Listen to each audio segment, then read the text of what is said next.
So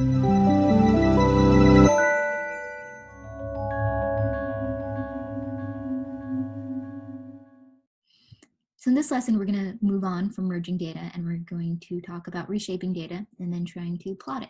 So first, we can look at the gather and spread functions as two different ways of trying to reshape the same data.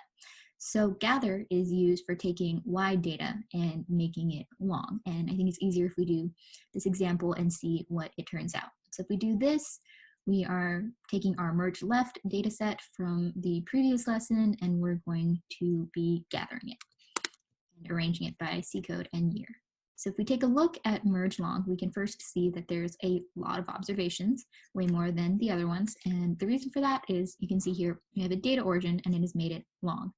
And this data origin shows us where each of the data is from. If it was pulled from the MILX WDI, the GDP WDI, MILX correlates of war. So we can see here we have a whole lot of data and it goes down very far.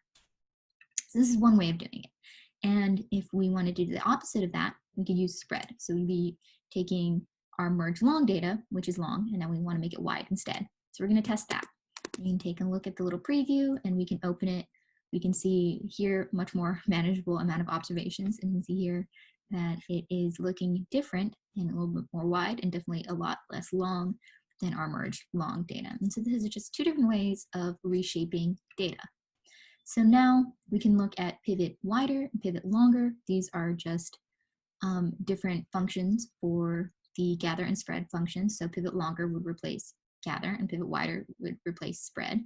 And so they're kind of intuitive in the sense that it kind of tells you what you're going to use it for. So we can see here's an example. We're going to pipe the code. So we're piping our data that we're going to be using. We're going to be using merge left.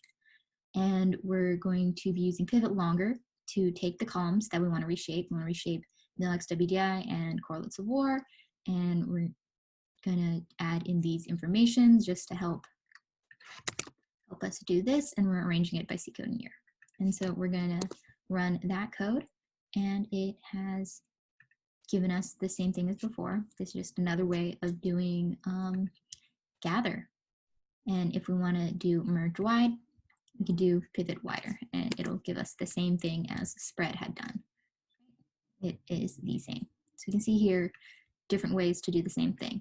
And now if we want to graph it, we can do a quick little graphing example. So first we'll want to load in our ggplot2 to help us do graphing. Install the package if you don't have it already installed. So we've loaded that in, and we can use just a simple ggplot function to do this. So we're taking our merge long data. That's what we're going to be plotting.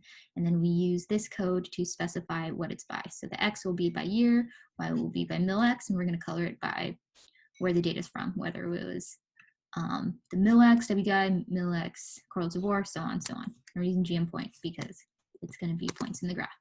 So as we wait for it to load in, we can see here, this is our plot that we have. And maybe we can try to make it a little bit bigger.